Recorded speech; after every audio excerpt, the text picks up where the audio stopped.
விநாயகரோட special and unique collections இன்னைக்கு பார்க்க போறோம். ரொம்ப அழகான இந்த விநாயகர் விபூதியிலேயே செஞ்சிருக்காங்க. இந்த மாதிரி விபூதியில செய்யப்பட்ட சிலைகள் என்னெல்லாம் இருக்குன்னு பார்க்கலாம். விநாயகர் சதுர்த்திக்கான ஸ்பெஷல் கலெக்ஷனா விபூதியில செய்யப்பட்ட விநாயகர் ரொம்ப அழகா இருக்காரு. 3.5 inches ஹைட் வருவாங்க. ரொம்ப அழகா தொந்தியை தள்ளிட்டு உட்கார்ந்து இருக்காரு இந்த விநாயகர். இந்த விநாயகர் 5 inches ஹைட் வருவாங்க. முழுக்க முழுக்க விபூதியால செய்யப்பட்ட விநாயகர் சிலை.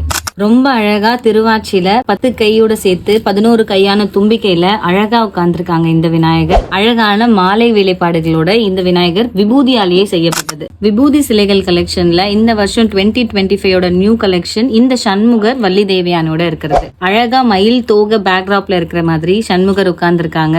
6 முகமும் தெரியுது. ஒவ்வொரு ஆயுதங்களுமே டீடைல்டா இதுல தெரியுது. இதோட ஸ்பெஷலே இது முழுக்க முழுக்க விபூதியால செஞ்சதுதான். விபூதியால செய்யப்பட்ட தர்மசாஸ்தா ஐயப்பன் சுவாமி தான் நீங்க பாக்குறீங்க. ரொம்பவே அழகான முத்திரைகளோட உட்கார்ந்துருக்காங்க. விபூதி மட்டும் இல்ல, சந்தனத்திலேயே நம்மளோட ஐயப்பன் சிலை அவைலபிளா இருக்கு. இந்த மாதிரி யூனிக்கான கிரியேட்டிவ் கலெக்ஷன்ஸ் எல்லாத்துக்குமே நீங்க லக்கி பாட்டை கண்டிப்பா கான்டாக்ட் பண்ணுங்க.